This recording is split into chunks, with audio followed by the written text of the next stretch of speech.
여러분 안녕하십니까. 누리피디입니다. 자, 대통령 탄핵 선고가 언제인가? 이걸 놓고 지금 분분한 의견이 제시되고 있는데요. 일단 이번 주는 아닐 것이다라는 게 대세입니다. 당초 이번 주 금요일 14일 선고될 것이다라고 하는 게 이제 유력했는데요. 이것이 뭐 여차저차하는 여러 가지 사정이 생기면서 여러분이 다 아시는 것처럼 엄청난 그 변수들이 많이 터졌죠. 그러면서 헌재가 선고를 할 수 없는 지경에 이르렀습니다. 어쩌면은 변론을 재개해야 될지도 모를, 당연히 변론 재개를 요청할 수도 있는 그런 상황입니다. 자, 이렇게 되니까요. 여러 가지 어떤 추측들이 있지 않습니까? 확실한 어떤 근거가 있는 이야기라기보다는 합리적 어떤 그 예상 이런 것들이 많이 이제 등장했는데요. 일단 좌측과 그리고 여기 애국 우파 측의 이제 주장이 상당히 다릅니다. 그런데 희망 섞인 관측이랄까, 합리적 어떤 그런 평가 기준에서 놓고 보면요. 대통령이 직무 복귀할 가능성이 크다라는 쪽이 조금 더 힘을 받는 게 아닌가 싶은 생각이 드는데요. 특히나 최근에 대통령 혹은 국민의힘 쪽에서 나오는 어떤 그런 소수를 보게 되면요.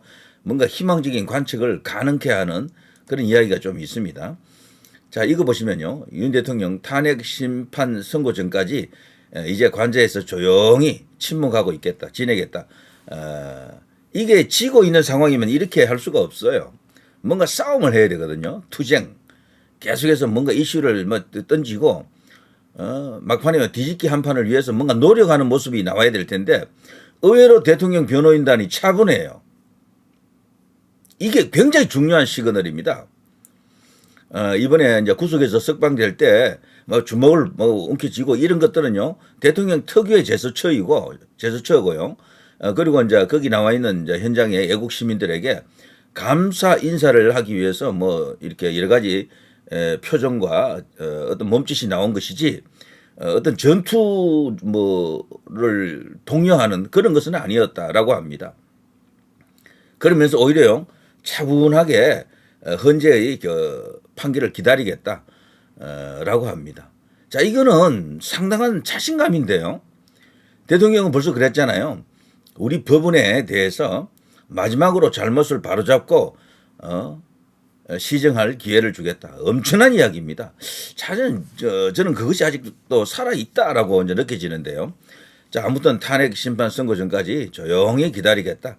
이건 이겨놓고 이제 지켜본다라는 그런 느낌도 드는데요. 자, 그런가 하면 국민의힘도 지금 화답을 하고 있는데, 여당 내 기류가요. 만약 임명 빌미 안 돼.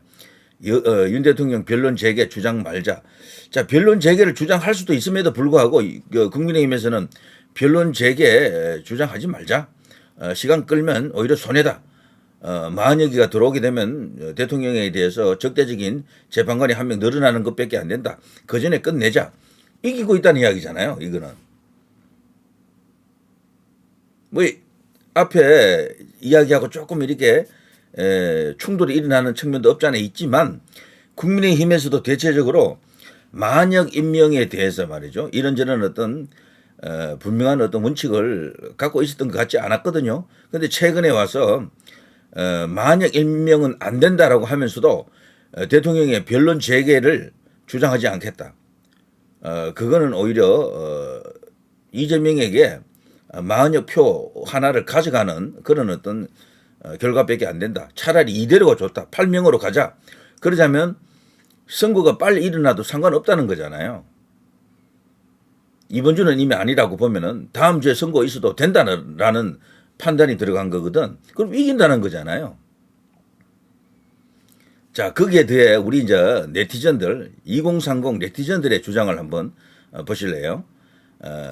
요게 이제 제가 인터넷 커뮤니티에서 이렇게 끌고 온 건데요. 제가 설명을 조금 해드리겠습니다. 왼쪽과 오른쪽이 있는데요. 자, 여의도 찌라시라는 게 있다라고 합니다. 이런 게 지금 떠돌고 있다라는데요. 정보통에 의하면 여의도 정보통입니다. 윤 대통령 석방된 게 이게 결정적인 변수가 되었다. 탄핵 기각 또는 각하가 유력하다라고 한다.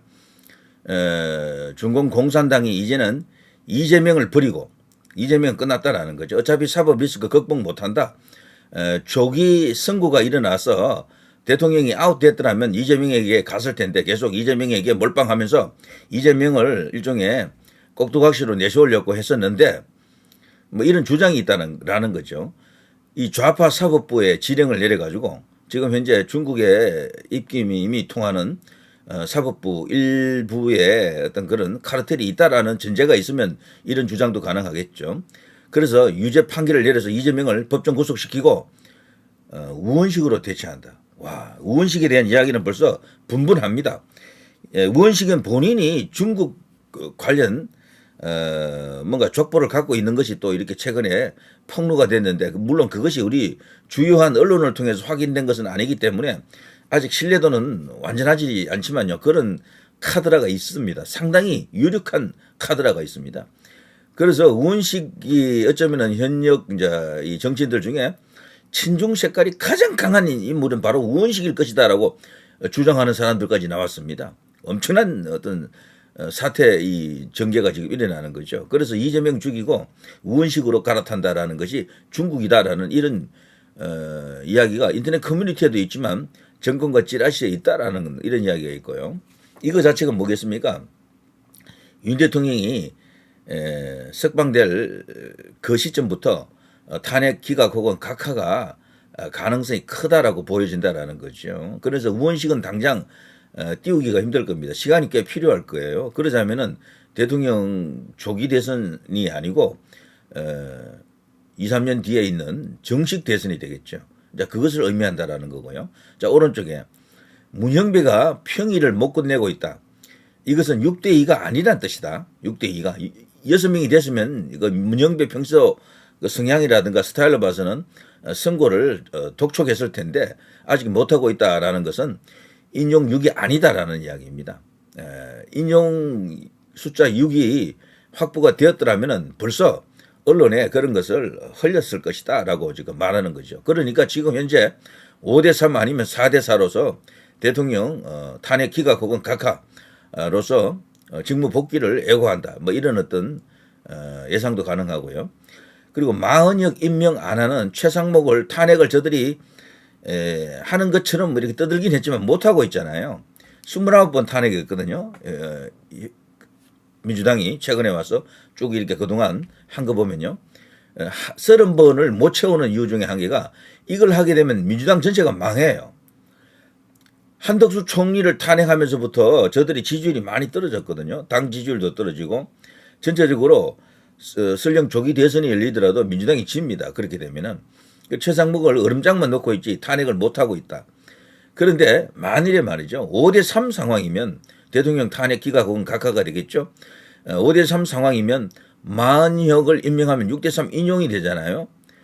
최상목 탄핵 후에 다음 대행한테 임명하라고 압박하면 되는데 이걸 못하고 있는 거지. 물론 지지율 때문에 지지율이 또 요동을 치면서 자신들에게 불리하게 작용할까봐 못하는 측면도 있지만 숫자로 보면요. 5대3이 아니라 4대4이기 때문에 마흔역 와봐야 9명 체제 속에서 5대4밖에 안 된다. 그래서 지금 못하고 있다. 이런 어떤 일각의 주장이 있습니다. 그래서 4대4이기 때문에 문영배가 평이 끝내지도 못하고 질질 끌고 있다라는 이런 어떤 희망 섞인 이런 주장이 있죠. 자, 저는 개인적으로 말이죠. 국민의힘보다는 민주당 쪽이 그 평의 내용 혹은 전체적으로 그 숫자 몇 대 몇인지를 더 정확히 알고 있을 것으로 봅니다. 왜 그런가 하면은 그 현재 재판관들하고 인적 관계로 그 연결되어 있는 사람이 두 사람이나 있잖아요. 평의하면 다 안 돼요. 평소 뭐 각자 다 이야기하거든. 주장을 이야기하고 내 생각은 이렇다. 이거는 어떤 법에 의해 가지고 어떤 헌법 뭐 몇 조에 의해 가지고 탄핵이 기각되어야 한다. 뭐 각하되어야 한다. 이런 주장이 있답니다. 어떤 쪽에서는 아니다. 이거는 뭐 내란 여부를 떠나서 뜬금없이 갑자기 계엄을 선포한 것은 그 자체로 위헌이다라고 주장하는 문영배 등이 있을 거고 그래서 서로 간에 충돌이 일어나는 겁니다. 그렇기 때문에 그 8명은 다 안 돼요. 몇 대 몇인지 다. 그런데 그것이 소위 우파 보수 쪽으로는 흘러나왔을 가능성이 없어요. 제가 볼 때는. 요즘 뭐 이야기로는요, 그 같이 한 이부 자리에 잠자는 와이프한테도 이야기 안 한다 그러더라고요. 남편한테도 이야기 안 한대.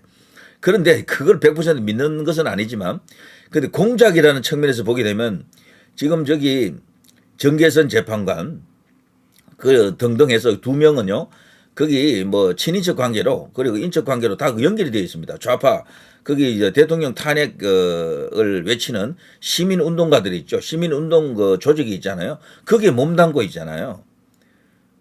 여동생이 한 명 변호사로 거기 있고 뭐 이런 식입니다.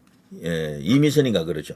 그래서 이 정계선, 이미선 이쪽은 분명히 그쪽 탄핵 찬성 세력, 시민 운동 세력하고 연결되어 있는 두 사람이거든. 글쎄요, 그게 비밀이 유지되겠습니까? 저는 민주당은 이미 답을 알고 있을 것으로 봐요. 그래서 민주당을 정확히 이렇게 바라다 보면은 현재 판도가 어떻게 되어 있는지 짐작할 수가 있는 것이다 라고 생각이 됩니다. 그래서 지금 현재 대통령 4대4 혹은 5대3으로 기각 혹은 각하된다. 대통령이 이긴다. 직무 복귀한다라는 유력한 설이 등장한 것 같습니다. 상당히 고무적이다. 자, 그렇다고요. 안심하고 있을 수 없는 게 요런 또 뉴스가 있거든요. 여기 누굽니까? 박범계 아닙니까? 파면 선고 무르익어 순항 준비 중이다. 비어있는 날은 14일, 17일이다. 14일은 지금 코앞에 다가와 있으니까, 그리고 13일 날 지금 탄핵 선고하는 게 있죠. 세 건을 한꺼번에 합니다. 수없이 많은 탄핵건이 있기 때문에 지금 뭐 서둘러서 해야 돼요. 현재도. 그래서 13일에는 아니고요. 그리고 그 다음 날이 이제 14일인데 금요일이죠. 이날은 너무 임박해 있기 때문에 어렵다라고 보는 게 맞고요. 그래서 14일이 아니면 17일이 지금 비어 있다라고 합니다. 요걸 박범계가 떠들었죠. 박범계가요, 자신의 페이스북에 헌법재판소가 그동안 별 내색이 없다가 왕창 선고일을 지정해 발표했다. 최재해 감사원장 그리고 서울중앙지검 이창수 지검장 등 검사 3명에 대한 선고 기일을 13일로 이렇게 잡았다라고 합니다. 목요일이죠. 그리고 윤석열 대통령 사건 번호는 2024 헌나 8입니다. 한덕수 국무총리 사건 번호는 2024 헌나 9입니다. 근데 한덕수 총리가 이게 순서가 뒤에요. 이렇게 보면은. 그래서 한 총리 사건이 먼저 종결되었지만 사건 번호 자체는 후순위다라고 적으면서 윤석열 대통령을 먼저 선고하는 게 맞다라는 주장을 합니다. 자, 그러면서 오는 18일은 박성재 전 법무부 장관 변론일이기 때문에 비어있는 날은 14일이나 17일이다. 파면 선고가 무르익고 있습니다. 여러분 기대하십시오. 순항 중입니다. 14일 아니면 17일입니다. 이렇게 떠들고 있네요. 자, 이거는 그들의 희망사항이겠죠. 자, 그렇지만 앞서 제가 보여드린 이런 것들, 이런 것도 상당히 합리적이고요. 정권과 찌라시라고 하기에는 너무도 이게 구체성이 있어 보이고, 그리고 대통령도 여유만만하고, 그리고 지금 국민의힘도 말이죠. 변론 재개를 주장하지 않겠다라고 할 정도로 자신감이 차 있습니다. 요즘 현재 이제 이 지도부가 대통령 구속 석방 후에 또 만났잖아요. 거기서도 뭔가 이야기가 오갔다라고 합니다. 상당히 고무적인 이야기가 있는 것으로 생각이 되고, 대통령의 얼굴에서 그리고 이 변호인단의 이 뭐랄까 대응하는 그런 방식을 보게 되면 상당한 여유가 느껴집니다. 저는. 그래서 조용히 있다라는 것 자체가 승리의 그날을 차분히 기다리겠다라는 그런 의미로도 이제 읽히니까, 자, 끝까지 최선을 다하면 대통령은 직무 복귀할 것으로 자, 기대가 됩니다. 자, 누리 PD 김준희였습니다.